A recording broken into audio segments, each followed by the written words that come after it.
Good morning, everyone. This is Tara Lee Live, and we are live on YouTube. Boy, do we have an amazing guest for you today. We have Lemonhoco of the Northwest Pacific Breeders Cast, or Breeders Discord. Oh my God, why don't I just screw it up some more? The Northwest 47 Discord owner and creator. There we go. Welcome, Lemonhoco. Thank you, Tara. Nice being here. Love supporting your channel. Yeah, it's Northwest 47 Discord channel, but we do have our breeder cast every Sunday there. And what is that Breeders Cast, Lemon? You want to tell everybody about it? Yeah, the name breeder cast is kind of well, it's not actually accurate because we do have a lot of breeders come on. I like to highlight new and upcoming breeders, and we'll have some famous breeders that you guys might know too on every once in a while. But I'll have different guests on. It's not just breeders. I'll have specialists on that are into soil biology, pest control, different specialties. So you never know what's going to come up on the next week's breeder cast. Yeah, we've really been enjoying our time over there. I mean, we keep preaching it every show we come on over here. So we figured for everyone out there, why not just bring the man of the hour on himself so we can chat with him a little bit and get it straight from the horse's mouth. Like you're saying, it's 2 p.m. Sunday Pacific time is when the breeders cast usually are when they're planned, and they're fantastic. It's so good to just jump in. You sit, it's non-video, so you just sit there, listen, whatever you're doing throughout the day. It's just like a podcast, and you just get some bomb information. And overall, like kind of similar with us, we love having the person with the huge facility that's been doing it for 30 years, that has the story and all the know-how. That's fantastic. We love it. You love it. It's great. We also love having the fresh person that's just on, that's inspired, that's learning, that's got some of the new stuff that maybe the old dog hasn't quite, turned his nose to yet. So we love getting that full spectrum, and it's very similar over there. We get the exact same vibe, the same feelings, and it's very welcoming. So we've been enjoying that a whole lot. More so, though, unless Tara has anything right off the bat. Well, I think we should just jump right in. I'm going to take a dab. So I got to get my morning dab. That's a good one. I haven't dabbed yet this morning. Yeah, can't push that off. So we have to do that. We got to go in and get lit. We're going to go in. I'm going to go in on this super glue haze hash rosin, which is amazing. Super glue haze. Yeah, it's pretty good. It's the one I still have a little bit I brought back from Oregon. So I'm going to be going in on that today. Drake, what are you going to be puffing on? And then Lemon, what you got? Yeah, I'm dipping in on some papaya right now. Got a little bit of some hash rosin, so I'm going to jump in on that. And Lem, what are you puffing down on? I'm smoking some Chem Double D. Some of my favorite smoke this morning. It's been a little while since I've had it in my bowl, but I also like rolling spliffs where I mix it in with my tobacco. It seems to give me a really good effect, especially in the mornings. But before we get started, I want to give a quick shout out to so I don't forget, because I always forget. Some of my compadres in the sport, my brothers in the seed business, Pacific Northwest Roots, Kaya. He's been my little brother in this venture since the start. Fire. Yeah, exotic genetics. Basically, those two guys are the two guys I started Northwest 47 with, and we go back about 15 years. And the reason why we started was, I kind of get into it real quick before we beautiful. I was just going to ask what the reasoning was, why you ended up starting this, and what was really the passion. So please jump into that. What fueled the original NW47 coming together? Yeah, one of the reasons why we got started is we all started selling seeds and started breeding locally in the medical industry up here in Northwest in Washington State. But we noticed when we went on the international market that there was a lot of infighting, let's say from state to state, like the California breeders. They're all like the seed business is really cutthroat, and in that business we saw a lot of people backstabbing each other and fighting and degrading each other's brand. And we didn't want to do that up here in the Northwest. We're a smaller community. We've known each other since the start, since we were spending at the medical farmers markets side by side when we didn't have a seed business. And when we got started, we started seeing all the fighting that was going on all over the world with different pockets of breeders. So we decided to band together and to keep it to where we support each other. And it's been really great since the start. We've had other breeders that joined us in spirit, if not, visually. Doc D is one that I respect that's in the area. We got Thunder Fudge. He's another breeder that's in the area. We've got Seattle Chronic Seeds. He's another area that he's another great breeder that's dropped in and kind of shared a little bit of spirits with us. Soulfire Genetics. He's another Northwest breeder that we have a lot of respect for up here. I mean, there's so many breeders up here that we just we all look at each other as friends. We're not competitive. There's enough pie for everybody in this market. And that's kind of what we write on, our philosophy at Northwest 47. So very well said, Lemon. There's a piece of the pie for everyone. I love that you put it that way. And, I've been hanging out in the Discord for a while with you guys. And it truly is, I can't believe like how open and sharing you guys all are in there. Like, you guys really, truly are. It's like a brotherhood in there. I mean, it's just super cool. I love learning all these things from you guys. It's a great conversation every time you pop in there. So thanks for the awesome welcome and the warm welcome every time we come in. I appreciate it. We need some more. We need some more, but we've got a few sisters in there already too, so it's not completely isolated. Well, talking about you and Drake coming in, you guys really have added a lot to our channel with some of your guests and friends that you've brought in. I mean, there's a big variety of information that's going on, and we appreciate it. I appreciate it a lot to get this information out there, because this is what it's all about, is sharing. So whether sharing genetics, 100%. Right, to make sure that we all can participate in this venture that we're on. So it's I think we both have a good thing going here, and with that, if you keep the spirit positive with that in mind, if you keep, no matter what negatives hit you, it just bounces off, because all the positives that Mary Jane comes back to steer everybody in the right direction again. Very well said. Exactly. He certainly does. And I have to say hello to chat and everybody out there. Also, remember, if you're in chat this morning with us, remember to have live chat up and not top chat so you don't miss some of the comments. We got 70s Mama in the house. Awesome. Good to see you out there, girlfriend. Nice to see you. Would love to have you on the panel soon. We got John Mannix, Donna, hello. We got Mike's Atomic Skier, hello. K-Buds in the house. I think I saw Bingo earlier. We have Dave. Dave came in. We have Caleb in the house. Cosmic Ray. Hi, Ian. Supreme Grape. Thanks, everybody, for being here. I really, really, really appreciate it.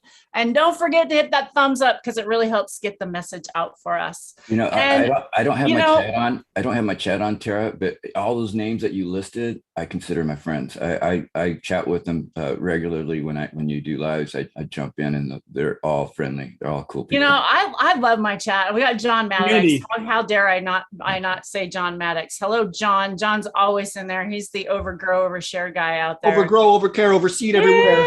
Yeah. So one thing that this is a really kind of a cool show, I think today, really important to me that we have Lemon on here, because, Lemon is such a sharing and caring guy.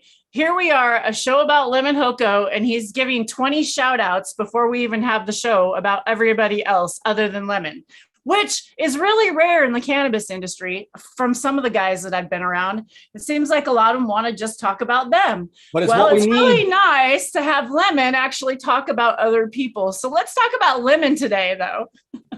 Yeah, building each other up, right? That's what it's all about. Our community is small and it's being picked on. We're a little discriminated, so we definitely need to work together and not take the few, grains of intelligence we all have and put them against each other instead of working together, right? We need to do everything we can to get this movement moving. So, but I think it's going in a great way. And, just like, any other channel, like what we try to put out there with the NW47 Discord, it's all the same thing and good information. But in regards to jumping a little bit more into yourself, Lemon, and just, some intricacies that maybe we've spoke about before, but some of the viewers are interested. We always love to know what got Lemon into cannabis. What was it? What was the push? Yeah, I had a feeling you were going to go there. Well, the very first time I smoked cannabis, believe it or not, I stole it from my father's drawer. He had a little baggie of something green. I heard about marijuana in school, like I was 13. I believe I was 13, going on 14. And I stole a little bit of that, and I stole one of his cigarettes. and I emptied out a cigarette and I stuffed the cigarette. I mean, I didn't know how to roll a joint at the time. We didn't know Smarter than me, man. I just kept messing that doobie up the first time. But we ended up with a really small, short cigarette. But we got stoned that night, and it was an experience I never forgot. And it was something like, well, we heard that if we smoked this stuff, we called it grass back in the day, right? If we smoked grass, that we would get hooked on it, and we would be putting needles in our arms next. And that didn't happen to me. So that was the first lie that I believe the government told me. And from that point on, I didn't trust what the government was saying about cannabis and marijuana. And that started my trip. That was, when I was 13, I partaked off and on, maybe once or twice a year from the time I was 13 till I was about 15. That's when I started getting a little bit more serious about my smoking. And I was working as a dishwasher, and I can afford to buy a little bit here and there. And I got to experience some of the stuff between the ages of 15 and 18 years old while I was in high school. I got to experience some really exotic cultivars that came through the Northwest, and they were mostly imported. Some of the stuff you guys probably heard of lamb's bread. I smoked lamb's bread for the first time when I was 17, 18 years old. Just at the right spot. Hey, it was just kind of right at that port. And then we had some other stuff I could probably get into, and it'd probably take a little while to talk about, but there's stuff called like goat shit. I don't know if you guys ever heard of goat shit, but only with you talking about it prior. So, I mean, I don't mind. I'm okay with it. Let's go into it a little bit. What's up with that? Well, we thought it was hash, and basically what we were told, and in our mind it was hash, but because it looked like hash, it was like crumbled up into a little cube form. But basically what they did was, what we were told was they in Afghanistan or back east somewhere, they would follow these goats around until the baby goats or baby sheep would start to wean. And as soon as they start to wean, they would feed them cannabis, and they would follow these baby goats around for 3 or 4 days and collect all the poop, the droppings, and they would package that up for us Americans over here, and somehow or another it enhanced the high. I don't know if there's any truth to that, but I know I got ripped when I was 17, 18 years old smoking goat shit. So I'm not proud of saying I smoked goat shit, but it happened. It's history. Insane. Yeah, I was as blown away the first time I heard it as I am now. And it's one of those things where it's like, hey, who figured this out? Who is the first, like, who stumbled upon this idea? And then if there's like merit to it, which obviously there must be some, because you can firsthand say, oh, I got stoned from whatever it was, how peculiar and how crazy. And then for anyone out there that's maybe I gotta be careful with the terms I say, but a new smoker to keep it chill. You've only been partaking the last few years, and you got a bunch of stores and all different things to ingest. You can have edibles and candies and drinks, and you can smoke or vaporize or whatever you like. Yeah, it wasn't quite like that. Back in the day, sometimes it would be lucky if you could find a can to poke some holes into to allegedly put some goat droppings onto that. If you were lucky, had some cannabis through its system. So it was a lot different levels we'd have to go to achieve, honestly, medicine, which is the sad thing, stuff that's just making us live a better point of life throughout the day. A horrible way to say that, but you know what I'm saying? It makes us feel better. We enjoy it.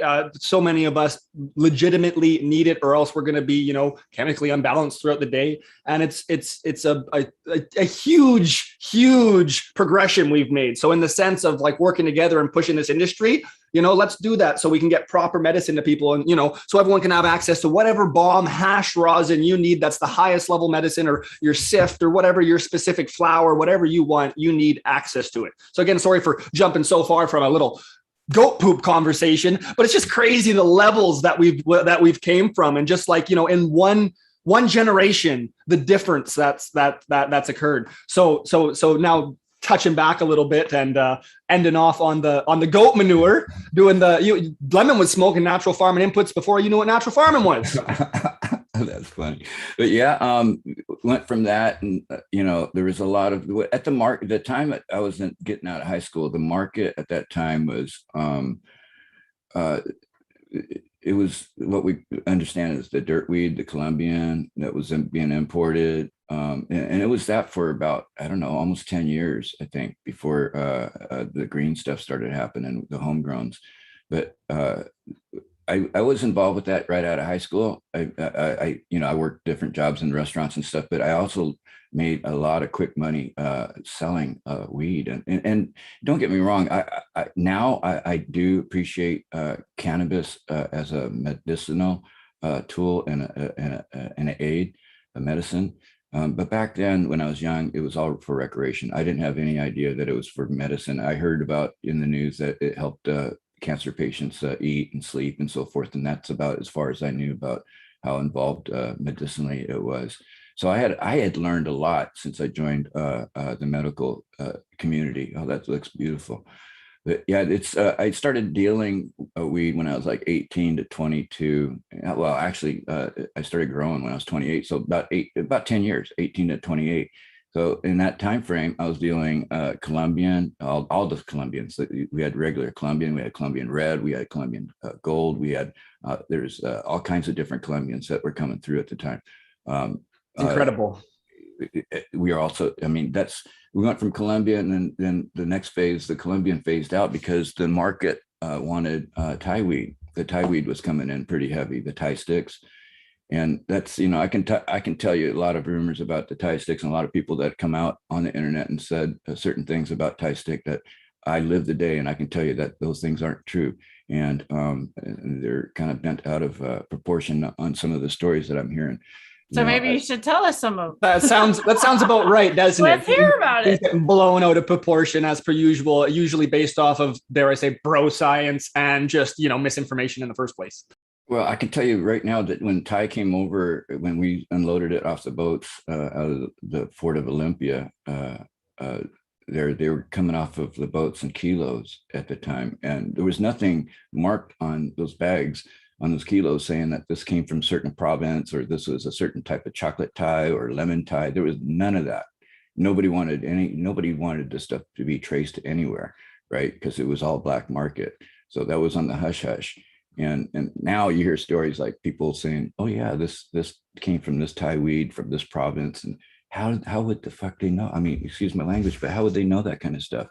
I lived it, and I saw the stuff coming off the boats, and they weren't labeled like that. It wasn't like today's market. And that's why we push so much that you have to just get educated and do that due diligence. And that's just with breeders, with everything you're doing, with any techniques you want to go down, really get a good encompassing understanding of it before you jump, because it's like you're going to hear all sorts of different people touting off about the past, say specifically now of these different ties. Well, you should, keep what they're saying, keep it in mind and just don't take things as gospel, and then kind of go further. And then do they have backstory? Is it possible that somehow this is traced to a family member that was actually in this region that sourced it? Okay, this is a lot more credible now. Or was it just a friend of a friend and it's the bomb stuff and it was lemon, so it's from this part because I know it's there? There's different levels of credibility, and you really want to look into that. So thanks for that, Lemon. Please go on now with the different ties. One of the things that kind of if people really don't know about the Thai weed when it came off the boats, I mean, these sticks were like a half a meter long. I mean, 2.5, almost 3 feet long when they came off the boats. They're all bundled together. They're really super long sticks. And the way they were broken down, it wasn't by weight. It was by sticks. Like you would get 20 sticks. So a stick, is it like a branch from the tree, from the plant, or like a stick, like a bamboo stick? Like what kind of a stick did it come on? The stick was usually a hemp stick. It was just it looked like a bamboo rod, but it was a thin stick that was in the middle. And what you had was branches that were dried. It were probably dried onto the stick, and they were wrapped with some sort of twine, but they were like 3 or 4 branches, and they were all crushed together. So it wasn't just one branch. It was like a bunch of different buds that were tied together on a stick. So you got a whole bunch. So do you think they picked like a whole cola and then put a whole bunch of colas together and then wound them like that? Yes, that's exactly how it was. And then they were compressed. They were stacked and tied together and compressed. And that's some of how they were cured, because they weren't completely dried when they were thrown on the boats and wrapped. So that's why they got the what do you call it when they compost. When they start composting, it starts heating up. That's where the ammonia comes from. The The gas, yeah, it gets Yeah. that gassy ammonia smell, and it smells like cut grass. Like if you have a pile of cut grass, like that smell. And Some you also people that get didn't that know about dark, it. Yeah. rich brown look, and that it's unique. We haven't seen it since those days because of the way they were imported.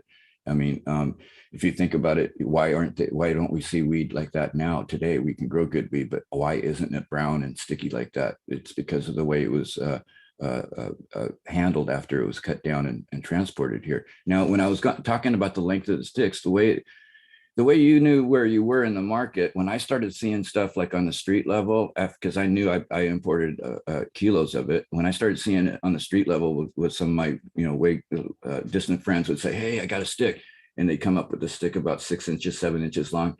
Every time the sticks went through hands, they would be cut in half, right? So if I paid $2,000 for 20 sticks, I would cut that in half and sell the 20 sticks for $2,000 to the next level down. So that's how they made it to the streets at that level. So whenever someone had a 7-inch stick, you know where they were on the level of transport. But that goes with the tie. And then after the tie, I mean, there's different levels of tie. There was the tie stick that first came in was all seeded and it was tight. It was almost like the Colombian that came in, that brickweed. And then it started coming in better form, and the prices started going up from the quarter pounds or the sticks that we were buying. And then it started coming in loose form, and that loose form was called Buddha Bud. That was the premium tie. That was Sinsemilla tie, had no seeds in it. It was finely manicured. It was sticky. But it also came in a brown form because the way it was handled from the transport. So it all came in with a particular taste, that a little bit of an ammonia taste to the background. And it also gave you a certain type of high that just kicked your ass. Now, there's people that say that there's no such thing as opiated tie. I can tell you right now, that's a lie. There was such thing as opiated tie. I handled it. I sold a lot of it, and I smoked a lot of it. And I can go on. I mean, we can go on. There's another. So like, if you could a terpene of like back then or reminiscent. Like, is there a smell now that Opium. you smell now that you kind of gives you a little reminiscent of then? Yeah, basically all the terpenes of the old days weren't as juicy and flagrant and fragrant as they are today. What we had a lot of in the olden days, primarily skunk tone was always there in the background of almost every strain. But it was a lot of earthy tones. We had cat piss tones. And what we know is the chem dog, the diesel tones, those were kind of the prevalent strains. And if anybody made bubble hash, or if you know how to make bubble hash, that smell of THC that you get off the top of your water when you're making bubble hash, that's what you smelt when you opened a bag of good pot. You could smell the THC. And that's something that I go off tangent here a little bit, that bugs me about the commercial stores here in Washington and other states, the way they have it packaged and stuff. The way we first started learning about our weed was through our two senses, is with our eyes. When we saw the bag, we said, "Whoa, shit, this looks awesome." And the next thing we did was stick our nose in it, right? That's the way human nature determines whether we want to smoke this or not. And in the stores today, we don't have that ability. It's all through vision. And I think that's where a lot of our strains are going amiss, because the breeders are seeing this and breeding just for the vision. Yep. And we're losing the other aspects of what made our weed special to us. Your nose knows. Your nose will tell you, and we know it. How many of us smell food to know if we're going to like it, to eat it? We know that. Like, that's definitely a really crime that they're taking away from medical patients. Yeah, definitely. They're not gonna like it. But honestly, go ahead, Terry. But I was in a store now in Oregon, and I could smell these. Like, they had these out, and they were like, "Here, go ahead and smell them." Too. And they sold them to me, the ones they were letting people smell. What you have to do as a business, I don't think is very cool. No, and so what you have to do as a business, which isn't always great, as far as your top line goes, but you have to have that either daily or weekly 1 gram pretty well of your products out there. If it's concentrate, store it right and try to prolong this so you're not having to chuck grams constantly. And when I say chuck, I mean give to your staff that you appreciate for free and keep your staff members happy. You're not wasting any product. But what you have to do is you have to have display products. You have to have products that maybe the clients don't touch. Maybe Tara doesn't get to come in and grab it and everything, but you get to open the jar, you get to put it up. She gets to get a good sniff, get at least an idea of the profile, see it and have an idea of the essence. And because you're doing that to hundreds of people a day, that bud is only good for 1 day to maybe a week or something like that. And then you have to replace it. And no, you don't have to throw out that $10 a gram bud, but you can give it to your staff members now, kick it back, have happy staff, and now have happier clients. And then same thing, like when Tara comes in and she smells a product, they say, okay, you like it and you buy it. And now she leaves with that product she smelled. How many other people got their COVID noses into that rate? You know, it's just, I'm sorry to bring that up, but you know, it's just like, that doesn't seem like the smartest thing. I don't even want to talk about someone else's germs going in there. I want to specifically talk about it's dried out. Yeah, you're dried my product out. You expose that to air. Every time you open that product, it is exposing it to air. Same with the terpenes on your fresh flower. Every time you open a jar of weed, you're exposing it to air. It's going to start to off gas that eventually. And exactly. And it's so frustrating, but like our stores are not even caught up. So like our dispensaries have so many other things that are so much going on that like, there's like, I don't even know where to begin. There's so much craziness in the market today that like, I don't even know how some of the things got to be laws, what they got to be, but this isn't what the show's about today. The show's about awesome Lemonhoco and not about the bullshit laws, but he just keeps hitting on the awesome points. So please go on and thank you for hitting that. Obviously it gets both of us patients, activists, and you know, where we just, that gets us revved right up. So let us digress and let you go into the conversation. I appreciate that because I look at I'm a patient also. I'm a medical patient. I've been a medical patient since 2005, I believe. But yeah, it's my trip through the cannabis world when I first started was mostly dealing in recreational pot, and I started growing when I was 28. But before that, we were at the Thai weed, the Buddha bud, and then after the Buddha bud stopped, we started getting exotic imports like Maui Wowie. We got a good batch of Maui Wowie that came through, a few pounds of Maui Wowie. And then we had some local weed. We had some stuff coming up from California. Then we started seeing a trend at that point. About 1985 is when we started seeing a trend from every harvest season, say October through December, we would get a flood of California weed coming up starting about 85. So, I mean, you could count on it. Every year we would call it Humboldt County. We didn't have a name for the strains. We just called it Humboldt County. What's in it? Humboldt County.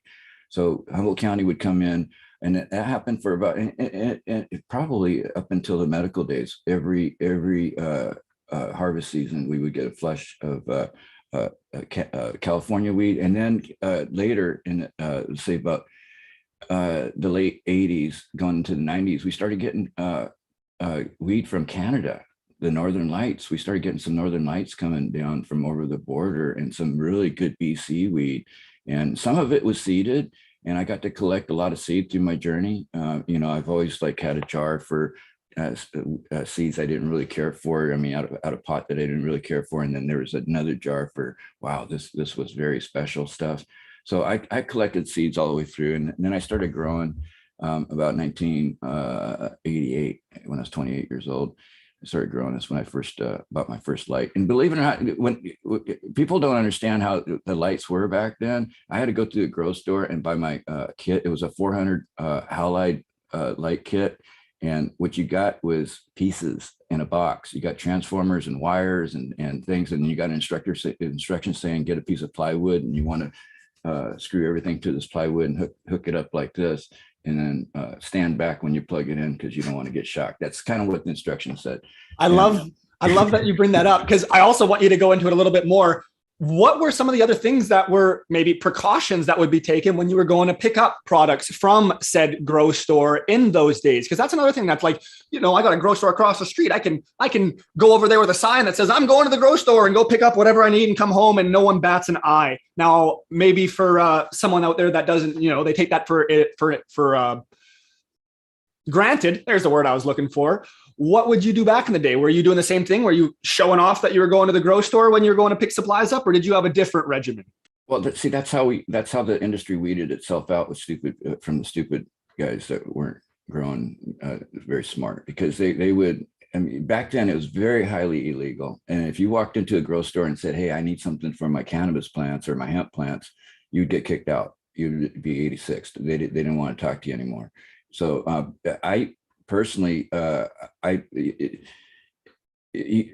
to the grocery store was one of the most nerve-wracking situations you could have as a grower because you knew that that's where eyes were going to be on you. You knew that someone's going to probably be sitting down half a block down, taking pictures of you getting out of your vehicle to go in that store.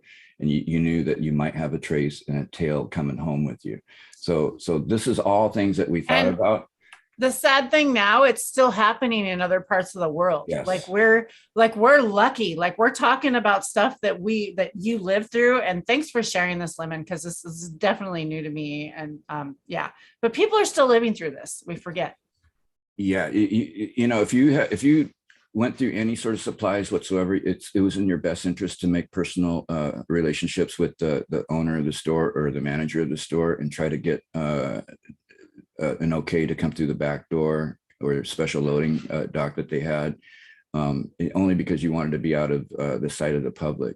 And every time I went to the grocery store, it was like going to work for a full day. I plan on 8 hours of my day being gone. So I would go and leave a couple hours. I would go to the grocery store. I'd drive in and sit there in the parking lot and just sit there for about an hour and watch everybody that's coming through just to make sure I didn't see anybody suspicious.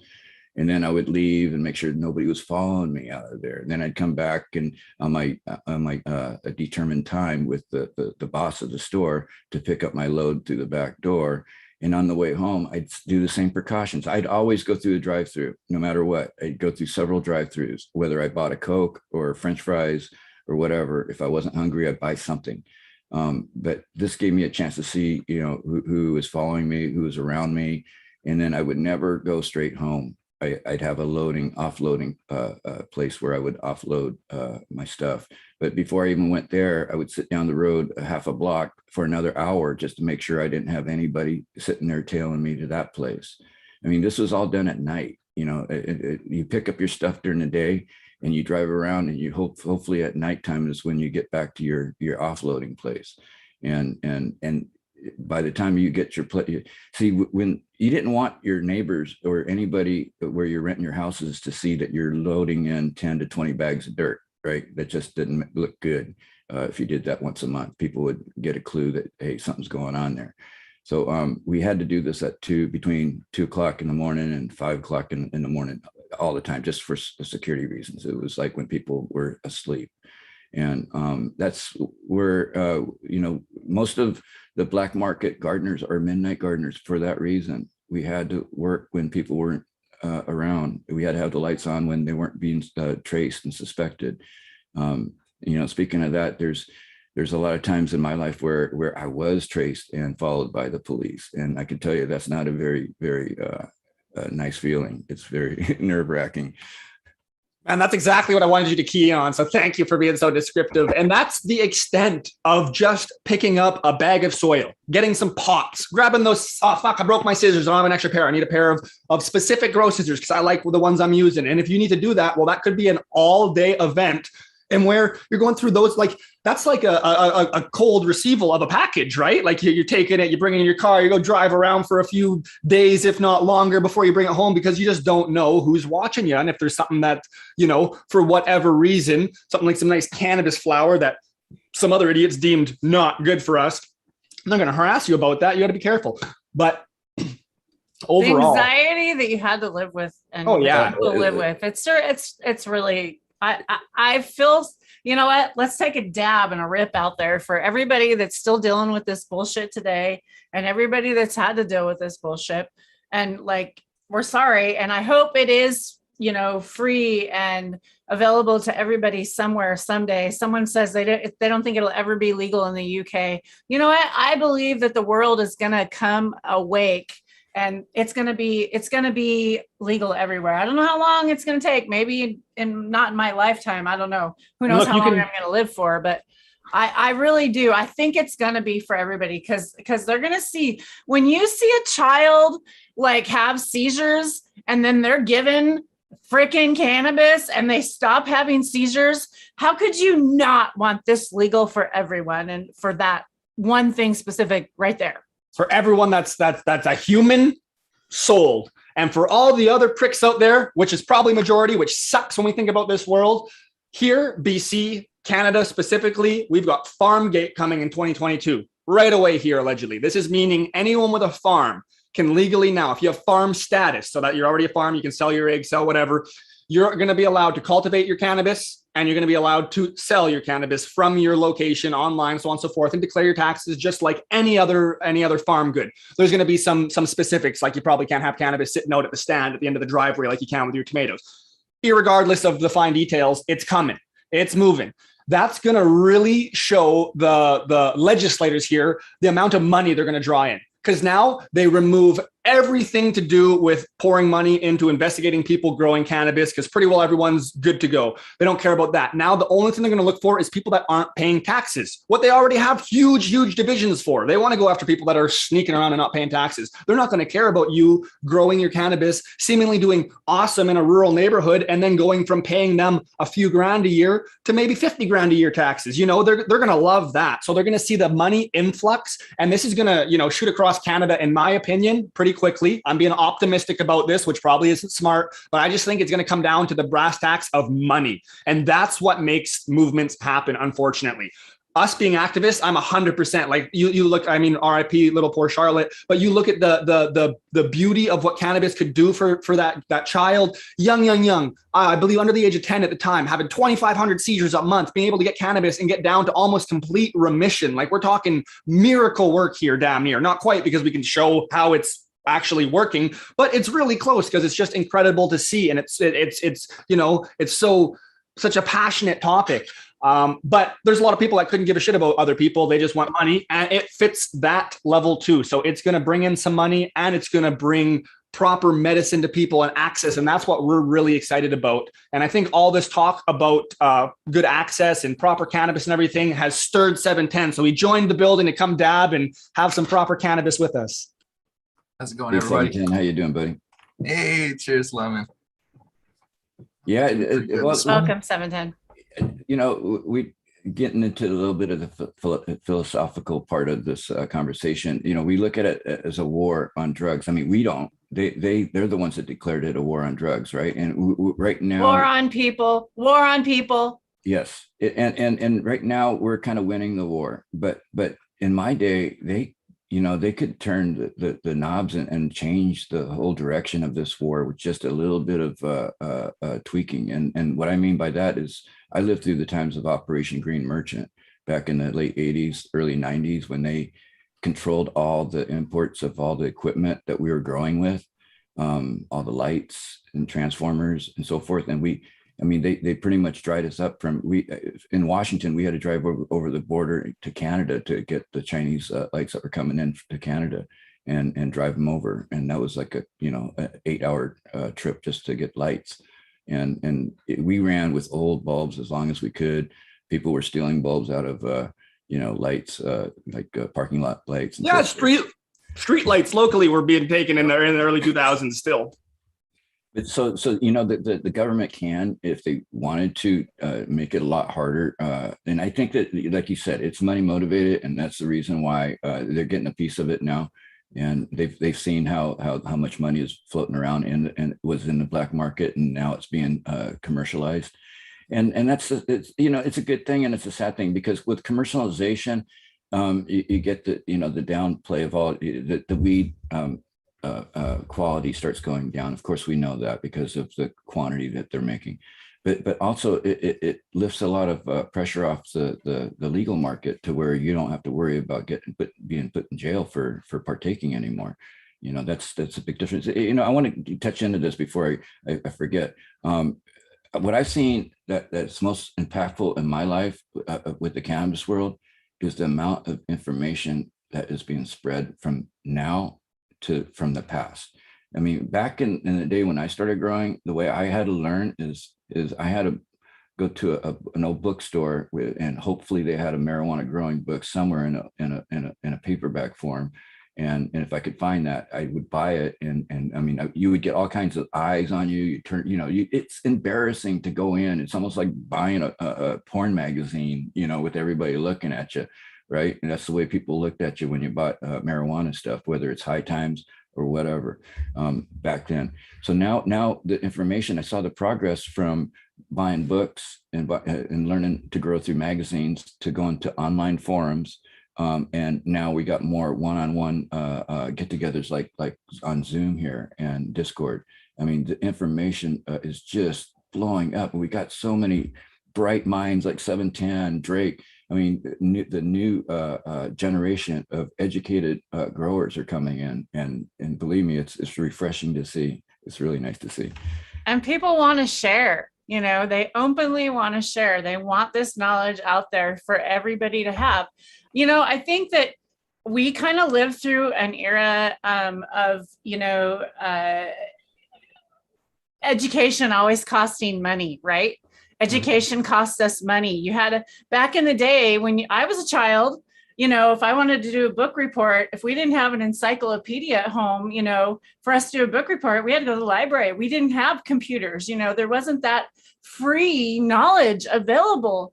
And today's society is so lucky to have this amount of education at your fingertips. I just have to say that is the biggest, coolest thing that I have to say. I wanted to key in on the exact same thing and just say thank you, Lemon. Appreciate that. And that's what working together has to do, right? Instead of having friction from being just from different times and everything, it's working together and combining that and then using both of them and utilizing it together. And it's just a harmonistic, beautiful thing.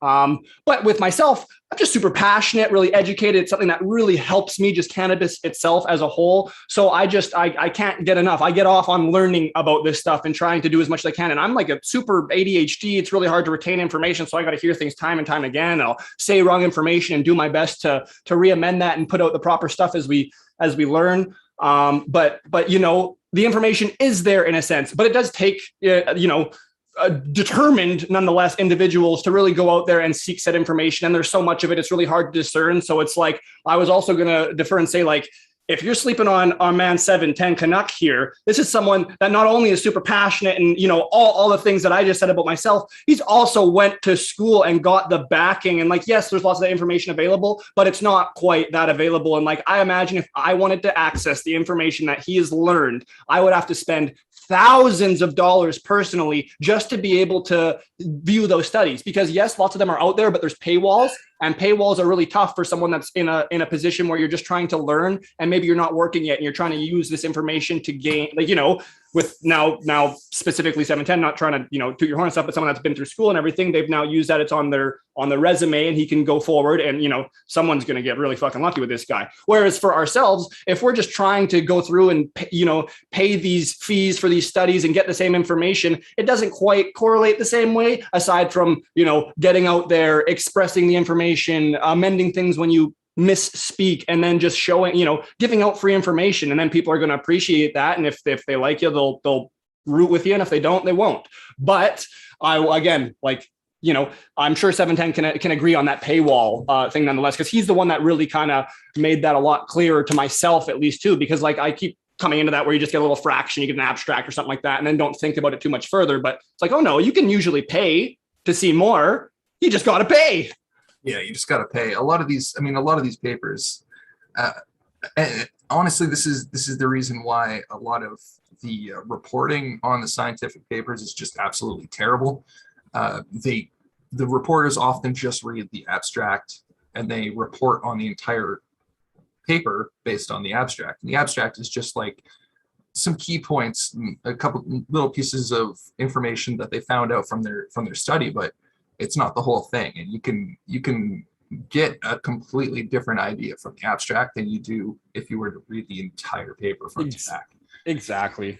Yeah.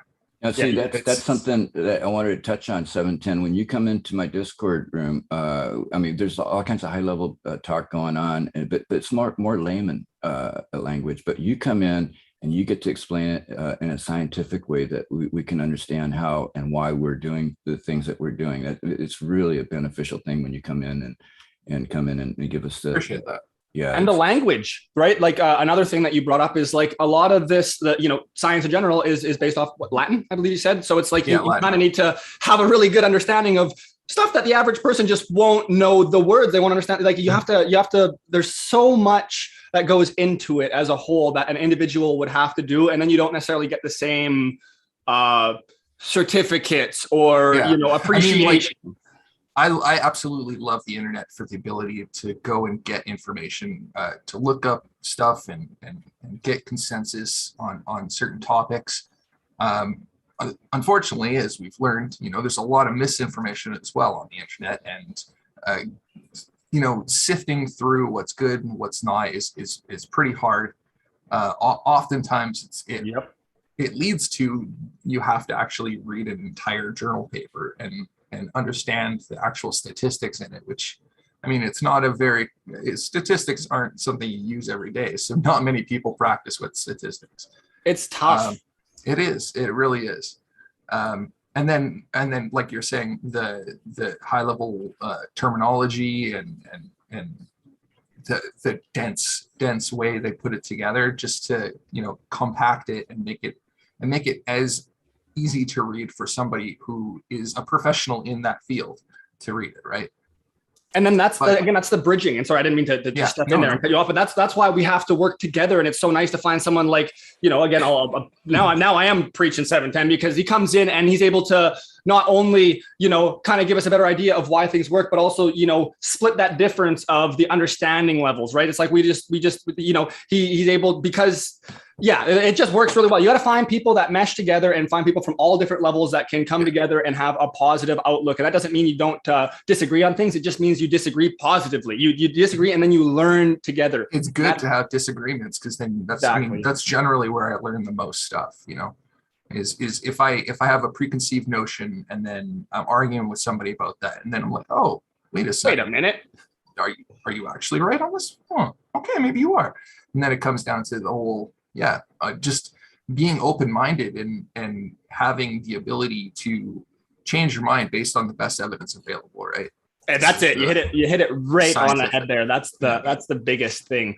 But I don't mean to jump into it too much and put you on the spot. That's exactly it. Like, all I want to know is the truth. I want to know the pros and I want to know the cons, and then let me decide. That's why I have a problem with media and what we've kind of gone. So that's what I really appreciate. Back to this conversation, is having these conversations with educated people telling me the truth. This is what it is. This is what it's not. And that's all I got to do.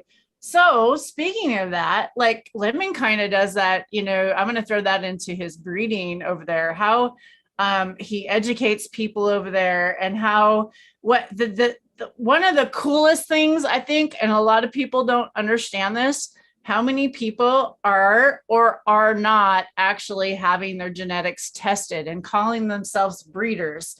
Let's have that conversation. Who wants to take on that? 710, do you want to put that in a more better way and then go on with it? More better way. That was a terrible English, but go ahead. It was a good transition. It was a good transition. I gotcha. I mean, like a lot of breeders nowadays, I mean, not all, of course, there's actual people that do the work, that put in the work, like Lemon and a lot of the guys over on the Discord.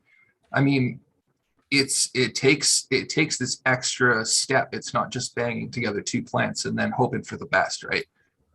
It takes that next step to check the progeny, to check your germination rates, like simple things and stress testing.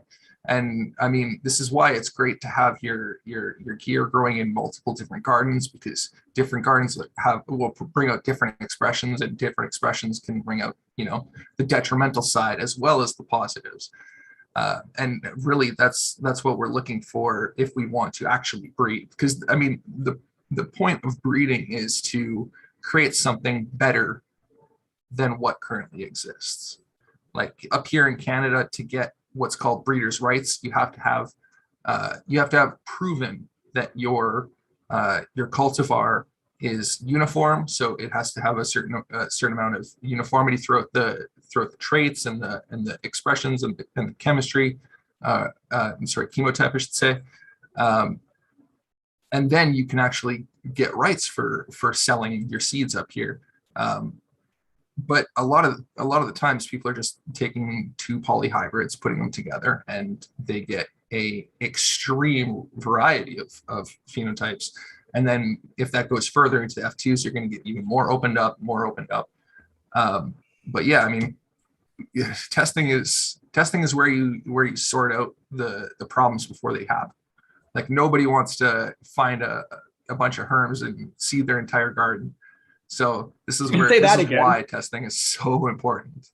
And testers, but I think this is a great transition because we're just jumping at kind of the, not the end, but hearing some cool stories, of course, prior to you coming on about, I don't know if cool stories is the right term, but crazy stories of how the extents Lemon would have to go through just for purchasing some of these different grow mediums. And Lem is old school as fuck. Like, you guys don't understand. Lem was doing this before most of you guys were even thinking about cannabis. So much respect to Lemon. Much respect. Thank you. Exactly. I got a lot of respect for the new generation coming up. Like I said, you guys are the ones that we're handing the torch off to, and I think the torch is going to be in good hands by what I'm seeing. You guys are, the morals are right, the spirit's right. You're doing it for the right reason, and that's where the industry had gone wrong for a little while. I mean, it was mostly motivated for money instead of for the reason we're doing it for medical and for the longevity. And you got to look at the foundation or how it started when it was at its infancy, where people were just making seeds and trying to get a name out there and get their name on the market. And there was a lot of breeders that didn't do testing back then, but the whole industry has matured, and we learned through that period of non-testing that's not how we should operate, because we saw a lot of faults and problems with the genetics that were coming out. And I think nowadays we have, there are a lot of breeders out there that are still with that same mindset that are looking for today instead of the long term. And I believe that anybody that tests if you're testing your strains, what you're doing is putting a stamp on your market saying, I'm going to be here for a little while, guys. And I'm not going to disappear tomorrow. I'm here for a little while. That's why I'm testing these strains, to make sure that everything's good. And I want you to trust me. And that's the whole deal of when we're breeding and dealing with people that we don't even know. We're asking for their trust through our work, right? And they have to look at your body of work and say, yeah, do I trust him or do I not trust him? Am I going to spend this money on his genetics or not? And I think that's where, a lot of the times where people first get in the industry where they're new growers, they don't do the research, and they get, they go with the hype and they get burned. And a lot of people do get burned, and that either when people get burned, they either want to educate themselves to do it better next time, or they quit, and you'll have one or the other. And the people that educate themselves, they find themselves eventually talking to us directly. Like you can come into Discord and talk to 710, you can talk to Terry, you can talk to Drake, you can talk to me, you can talk to a whole list of breeders that I have coming in and out all the time. And when you can do that and confront the person that's making your genetics and saying, hey, why did this harm me? And you got this one-on-one relationship with the person. It's not so much an adversarial type of thing. Now you're working with the breeder and you're trying to make a better product with him, instead of saying, why did you screw me over? Right. So this is where we're seeing a better connection with their testers. And I encourage this for all new breeders, is test and send your testers out. I know that there's a percentage of people out there that will take your generosity and run with it and not follow through. I've been burned many times. I still get burned, but you can't let that stop you from testing, because there's a lot more people with the right morals that will follow through. And when they do, it's a beautiful thing when you see everybody happy and you work with your testers. It's just it's another level of breeding that I don't think that a lot of breeders understand or appreciate, is when you start working with your testers. It's really an eye-opening thing for me anyway. I see it as that from a third party. and someone that's going to definitely be playing around with a few individuals' gear, specifically from the group, of course, and I've worked with a little prior. But I want to take a second now just to thank everyone that's jumped in. Make sure you're on live chat, not top chat, so you're not being screened out. Please like, share, subscribe if you're so inclined. We appreciate it. Need the support. Always talk about support. We need some too, please. But also, I want to say that Tara and I love this grouping we have even right here. This is so great. We've kind of got some new and some old, and just genius in both, and it's fantastic. So we really appreciate you both jumping on. And with the timing, we've kind of popped around a little bit, gone a little haphazard. We were kind of straightforward for the first bit. We got right to the end of where Lemon was, discussing some of these neat cultivars that were coming through at the time, and or ones that were getting labeled and maybe not quite actually what they were. But overall, I think it would be a good time, and maybe not now, because I know we have to respect Lemon's time here, but we're definitely getting you back again soon. I can feel it. We want it. We need it. And we'd love to have you 710 as well, because we could really pop right into what got you growing, or not growing, sorry, breeding. Unfortunately, mind me there. What got you breeding? What got you interested in that? Maybe some of your first projects, or what happened, some of the other things that I know you've worked with, because Lemon's done a lot of work outside of cannabis specifically for the breeding. Of course, our man 710 has done the theoretical and the applied. So I'd love to have that conversation kind of grow together, because I think, we're going to have some really good insight from the new talking about some of the things that you've seen and done firsthand, Lemon, and vice versa. And I think that could be an awesome conversation to get out there if you're both willing to come on. I'll put you on the spot live, the both of you. Oh, I'd love to come on again real soon, but 710, I want people to know that me and 710, we don't always agree on everything. I mean, we have some really in-depth discussions that I learned from. I mean, it's really a fun thing to do, is to debate 710 when we butt heads, but we do agree on a lot of things. I mean, majority of things. Majority of things, that's it. But there are a few things that it's really refreshing when you can have an honest debate with somebody without emotion, without everybody getting mad and talking, and calling people names and saying you're stupid for thinking that. It's really nice when you can debate with somebody with intelligence and some personality. And it's just, I'll leave it at that. Back at you, Lon. I appreciate you, man. And I appreciate being a fly on the wall for those conversations. Go ahead, Tara. Sorry. How long do we have with you today, Lemon? I do want to respect your time. And Drake, do you need to leave? I don't know what time, where are we at in time, everybody? I'm cool. I got another few minutes. I got about 10 minutes. Okay. I just want to respect that. So, Drake, did you want to go into the next question with Lemon, or like talk about breeding? We could say, yeah, Lemon did chipmunks. He's did dogs. He's done like lots of chipmunks. Breeding. It wasn't chipmunks, but it was wasn't it hamsters? Lemon's out there raging against the chipmunks on the trees. It was hamsters. Okay, it was hamsters. I looked at breeding like most people would look at if you had a hobby like playing music. Breeding for me was a hobby. It was something that really intrigued me from the time I was 7, 8 years old. I wanted to reproduce like my mice or whatever I got. I didn't want to buy another one from the store. If I lost it, I wanted to make sure I could breed another set. So I did that with everything I had my hands on, from lizards to fish to birds to everything. And I didn't really breed any plants. Well, the first time I bred a plant was a third grade project. We did some flowers and stuff, and nasturtiums. I think that's what they call nasturtiums or whatever. I made some seeds out of those. But my first cannabis plant that I put in the ground was when I was 17, and I didn't know what I was doing. I just got a party cup and put a seed in it and put it in my window. And then it grew tall and thin. I said, oh, it needs some light. So I got a desk lamp and put it in my closet under a desk, a regular incandescent lamp. And it never flowered or did anything. So, but I called myself a grower at that time because nobody was doing it. Nobody had the balls to put a seed in the dirt at that time because it was so highly illegal. Right. So that was my first experience of growing. But yeah, breeding has always been my passion and my something that I was very, very, very interested in. I did a lot of reading. These pet books from a long time ago, you could get them at Kmart or wherever.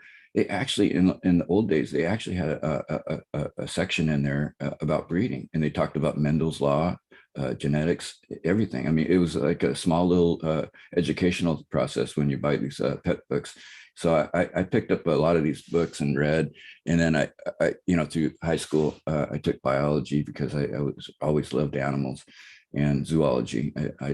That was kind of an interest. That was kind of the morbid part of my life when I wanted to cut into these animals that I loved, and you just wanted to see what made them operate. And it just fascinated you because the science of it, where I don't know if anybody's ever taken zoology, where you open up a critter and you got to pin it open and you got to label all the organs and stuff. And we had to do a frog, and then we had to do a pig, and that was gross enough. Yeah, no, thank you. The smell of that formaldehyde, oh God, it makes me almost sick now. I need a dab to think about that. And then I got into my passion, which is dogs, and I got into competition dogs, a sport called French ring sport, which is like some people know Schutzen work where they're doing sleeve work. French ring sport, we're in the full body suit, and it's a combination of obedience, agility, and protection work. So I got into that, and I was doing that for about 20 years. But being involved with that, again, I got my high level Malinois, which was an import, and she was imported from France. And it's like, oh, I want to breed her, right? So I started playing stud service for her, and then it started going from there. And I started looking into. I was involved with I ran a French ring sport club at that time. It was the biggest French ring sport club in North America, and there is like 20 clubs all over, and we had over 100 members, and I was bringing in judges from France. I was importing them 2 times a year, and they would give seminars. And a lot of these judges were breeders, longtime breeders of dogs. They would be breeders for 30, 40 years. These guys are old, 70 years old. So I would sit there. I'd have a whole week to sit there and pick their brain about genetics and how to cross these dogs for certain drives and certain size and what they're looking for and confirmation for working. And I got into it really seriously, and I produced, and one of these times I'll have one of my ex-trainers come in, verify what we did, but I produced over 300 titled working dogs in my day. And that's something that I was really proud of, because it's not something that's looked on lightly in the industry. But I stepped out of it for a reason. There was a lot of infighting, a lot of politics in the dog world that I didn't agree with. And it was just, it turned into a money game where I saw people using fake papers and stuff, and I didn't want to be a part of that. I said, no, I don't, if AKC isn't going to follow up, then it's not a legit game for me. So I stepped away from all that. About 2000, about the year 2000 is when I stepped away officially, when I closed everything down. But I was training off and on backyard dogs. And, I did work with different police dogs through my tenure too, because when you're in this sport for aggression dogs, police departments naturally come to you that have canine, because they're looking at they're looking for high level dog training. So I got to work with a lot of police dogs that had problems, that wouldn't release on command, that wouldn't bite or go for the attack on certain situations. And basically my job was to fix their problems. And it worked out really good, because it built up a good resume, for my work in that industry. I was given seminars for dog training up in Canada, down in California, Oregon, Arizona. I went to Puerto Rico 3 times. I gave seminars all over for dog training. And I did this for about like 20 years, and my body was too broken at that time. And at that time, I wanted to keep growing weed and not get busted for it. And I used the medical marijuana permit as a means of not getting busted for recreational. But once I got infused into this community, my first time I went to a picnic was a medical barbecue. A get together was about a month after I got my card. And I looked around, there's doctors and nurses, professional people there that respected it as medicine. And there's patients there with IVs in their arm. And that changed my world. From that point on, I looked at cannabis differently, because I saw how it saved people, how it comforted people that were terminal. And it made me change. That whole process made me change it. And then I got involved with the medical industry at that time. I was doing the farmers market. That's when I got to meet people like Kaya, Exotic, and all these upcoming people in our industry. Doc D, we were all just little farmers trying to help patients back then, and it's really cool to see how the medical industry had grown but it's not so cool to see how the commercial industry had killed it in our state. And that's the sad part. And I'm not going to go into it because it's negative and it's a downer, but that we're at the point to where we're starting to fight back. We're having underground farmers markets in our state, for medical patients. We're trying to spread genetics. We're trying to keep it live. We're trying to keep the spirit going, even though they don't want us to. We got to fight unjust laws, right? Sometimes if like yourself there, just a breeder working with the darn RCMP or not the RCMP because I'm Canadian, but working with the police, helping them out, getting the dogs trained up, doing your thing, being a reputable, traveling across the world doing so. So what I'm getting at, were for the most part, tax-paying, law-abiding, good, contributing to not only your local community, but to the world in general, because you're going these multiple places. But then there's this one thing in which you don't agree with, and you think, even though with all this other stuff you're doing, which is completely fine and right, that this thing is wrong. Sometimes it can be, and sometimes we have to stand up against that. It's just we have to factor in, all the facets of that. But yeah, what I'm getting at is sometimes laws are unjust, and we have to, as reputable, loving people, stand up against these things and change them so that we can help one another. Because it's not always set in stone that this is the best possible thing for everyone out there. We're all human. We could make mistakes making one of these rules. It's funny that you mentioned RCMP. My status was so high in the dog world that I had a contract with the RCMP. I had a feeling, that's why I said it. Sergeant McCormick, I apologize if you're listening to me. I was growing a lot of weed at the time that I was selling him dogs, puppies too. So he was the kennel master I was dealing with the RCMP way back in the day. They were buying every male puppy that I could produce at 49 days old. They didn't care if I tested it or whatever. They just wanted the puppy because they had their own training program. So at 49 days old, I would have to ship the puppies to the RCMP. And I had that contract for about 8 years. It was pretty lucrative. And that's kind of why I got out of breeding, is because I felt like I was turning into a puppy farm at the time. Instead of breeding quality, I was breeding quantity. And I don't like getting that part of whether it's commercial weed or dogs. Once you start breeding for quantity, your quality starts going down. Everybody knows that. I love that you mentioned that, because that's another thing that we've talked about very often, about how many cultivars can someone actually pump out a year and have it be consistent? Like, how long do they need to work on these things? And all of those breeding questions would be really good to have that conversation, but that's going to be a really long conversation, I think. 710 or Drake, I'm going to let you guys, do you guys have a finished question for Hoko today? I don't want to, want to respect his time, and go ahead, either one.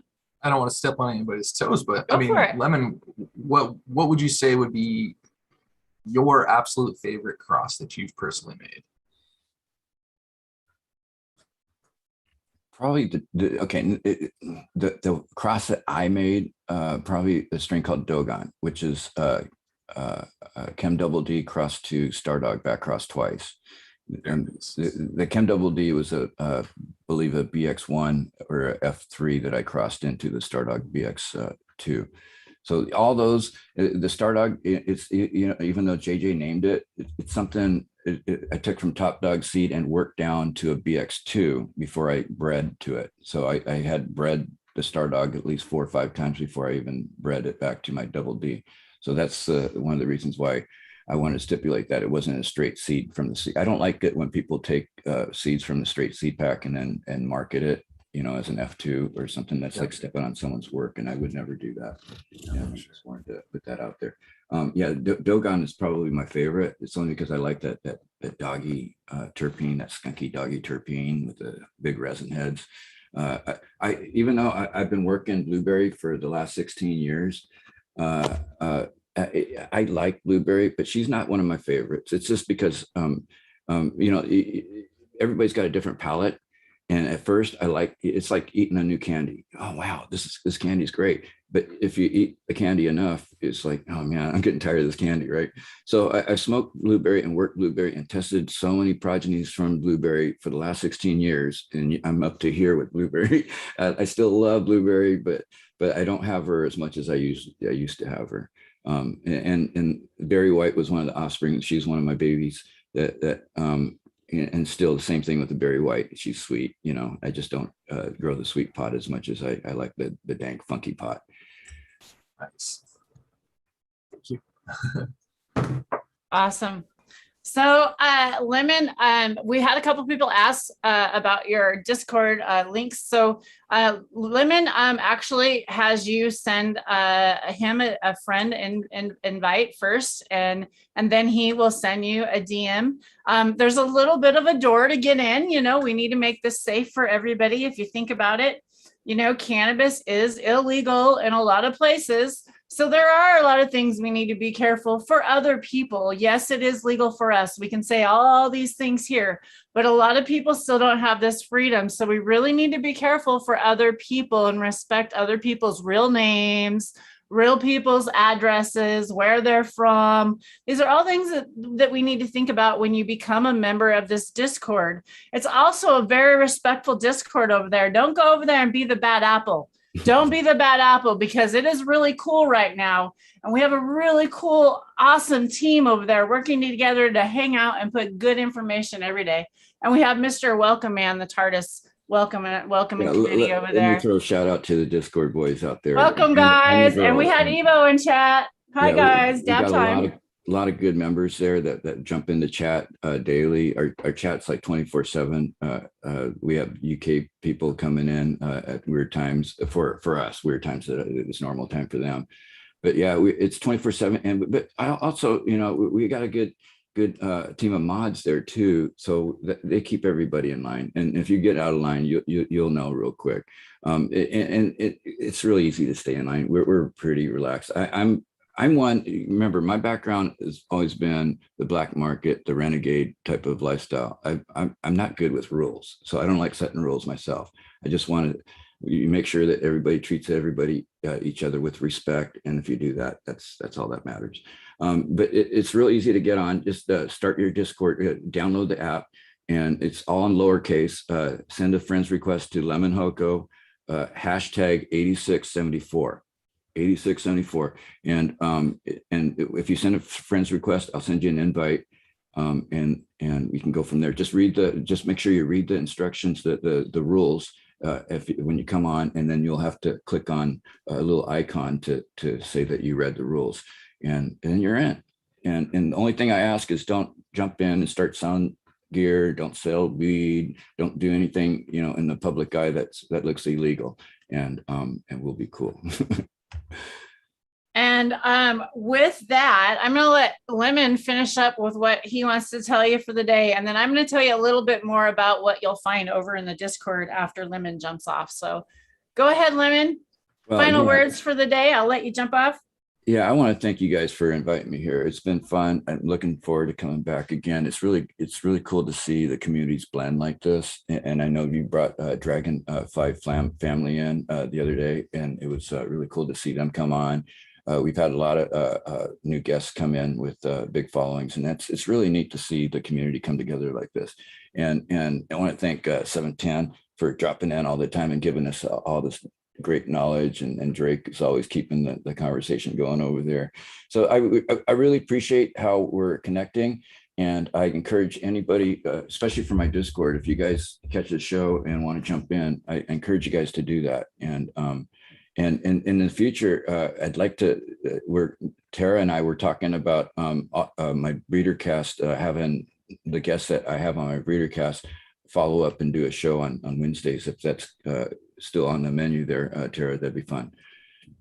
Yep. So hopefully we'll see Lemon back on Wednesday. We're going to follow up. Who do you have coming on Sunday, by the way? Oh, that was, it was supposed to be Two-Tone Willie, but he had other plans, so I'm gonna have to fill his slot. Now, I don't know yet. Okay, so not sure yet. Okay, so that's to be announced. And then whoever he has on, and hopefully we'll follow it up Wednesday. And if we don't, we'll at least follow it up with you, and we'll continue the conversation with you. We could just do live on Wednesdays with Lemonhoco every Wednesday. It's possibly going to be Jay Toucan or Chief Toka. Okay, cool. Two really good breeders there that are on Northwest 47. And awesome. it'd be a good chance for you guys to get to meet these guys. But yeah, hey, thanks again for having me on. And with that said, I'm out of here to go feed my chickens and, and take care of some chores. Take care of those We'll see you in babies. chat later, guys. Cheers, Lemon. See you in Have a great one, Discord. Lemon. Bye. See you over there later. Well, you guys, another thing I wanted to tell you about his Discord, what's really cool, he's got a list of all the breeders over there, and they all have their category. And then underneath their category, you can see where they've tested the genetics and who's testing and the actual like pictures of everything. Like they're actually proving this shit over there, not just blah, blah, blah, blah, blah. Sorry, I had to just da-da. Go ahead. 710, I know 70, you want to say something. Go ahead.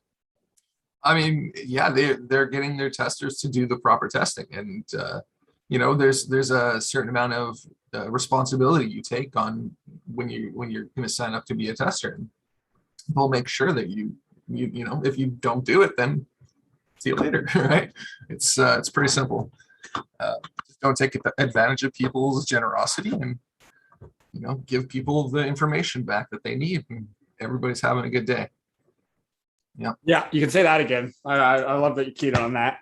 Is there anything that you've found, any maybe papers or anything interesting? Holy smokes, going 100 miles an hour as per usual. Can't quite catch my own tongue here. But is there any papers or anything that you've found interesting in the last couple of days or week or so that has piqued your interest, or anything that you've been going into, or has it just been work as usual? I was just talking about something the other day. What was that? Oh yeah, it'll come. I can feel it. Let's get a dab loaded up in. Oh yeah, we were talking about loading up calcium. See, look at that. Yeah, calcium, loading up calcium for, especially when you're growing outdoors, because a lot of these, particularly necrotrophic fungi, like botrytis and fusarium, these kind of fungus that actually degrade the plant in order to eat the cellular material, basically. They use this. I mean, a lot of them use this acid called oxalic acid, and the oxalic acid, what it does is it basically changes the pH of the leaf surface and chelates the calcium, which is the structural component of the cell walls, right? It's pectin has a lot of calcium in it, gets deposited there, and calcium isn't highly mobile right now, so most of the calcium that your plant gets is directly from the roots. So it has to be brought in through the roots and then deposited wherever. So without getting into too much with calcium signaling and all that business, we love it. Basically, if you can preload your plant and get that cell wall just completely saturated with calcium before that time period where the botrytis or the fusarium spores are going to land on your stuff and start going to work, dissolving and eating up your plant. If you can load it up, you're going to have a better chance of fighting off these diseases, as well as loading up with silica. One of the things that you do see directly around what's called the penetration peg, where the fungus actually starts to eat into the plant, is a buildup of silica. So it's kind of like a plant response. We just throw silica at it because silica is really hard to digest, and it's basically glass. So you get a big response of silica there. So if you can preload your plant with a lot of silica, have your systemic response and your acquired resistance all kicked on, triggered through microbes and chitin and all this other stuff that you can use, then you have a really good chance of being resistant to these necrotrophic fungi. Yeah, that is one of the guys in the Discord, Two Dogs. Yeah, he just came up with that topic, and we broke into it the other day. Yeah, you and Two Dogs. I was happened to be there for that conversation. He was using the KNF one, right? Yep, exactly. Yeah. So yeah, he was preloading with phosphorus and silica and calcium. Yeah. Yeah. It's the way to go. Yeah. What an interesting tip. End with a bang for sure. I like that. Had to fish one more out of you before we go. So Tara, I'll let you close it out as always. What do you have to say for everyone? Hey guys, thanks everybody for being here. It's awesome as always. Hopefully we'll get 70s mama on here someday. We've been talking in the background. I saw her pull in chat. I don't know if she's still here. Love you, sister. Thanks for coming by. I know you're a busy lady. Bingo, thanks for being here. Always appreciate you. All you guys for hanging out. Like Legalized, Mike's Atomic back in the house. Dave, hello. If you want your name said, you better hurry and say your name right now. You better say something here. Come on. Let's see. I'll give you all a call out before we finish off. But hey, let's finish up with one more dab. I'll do one more dab and then we'll do a call out. So y'all say hi. Tell me what you're smoking. I'll give you a nice shout out. We'll say everybody's name. Let's smoke one out. 710, you gonna smoke one out with us? I might as well. Hey, What do we got? What are you smoking on deck? Mystic Marks. I'm just smoking some hash right now. Just some bubble recently made. It's a mix. So I'm a nose. A mix of. So what is 710's favorite cultivar that he has smoked this year? New or Let's finish on that. It doesn't matter. Whatever you want to finish on. Favorite of all time so far is the Roberts Creek Congo, but I'm really liking this Beard on Fire from Med Grower 1, I believe it is. I got a cut of it and I'm pretty darn impressed by it. It's real nice and strong. It's got that OG Kush dominance in it, but it kind of grows like cookies, so very easy to trim, like very minimal trimming, and just really nice dense nugs. Great stuff. Awesome. Beautiful finish. Cheers, everybody. Yes, bingo. No water in the rig. Still doing it. Getting more terps that way and actually get you higher. Try it. Small rig, more flavor. I don't know. If you got good stuff, maybe you want to taste it. Just a thought.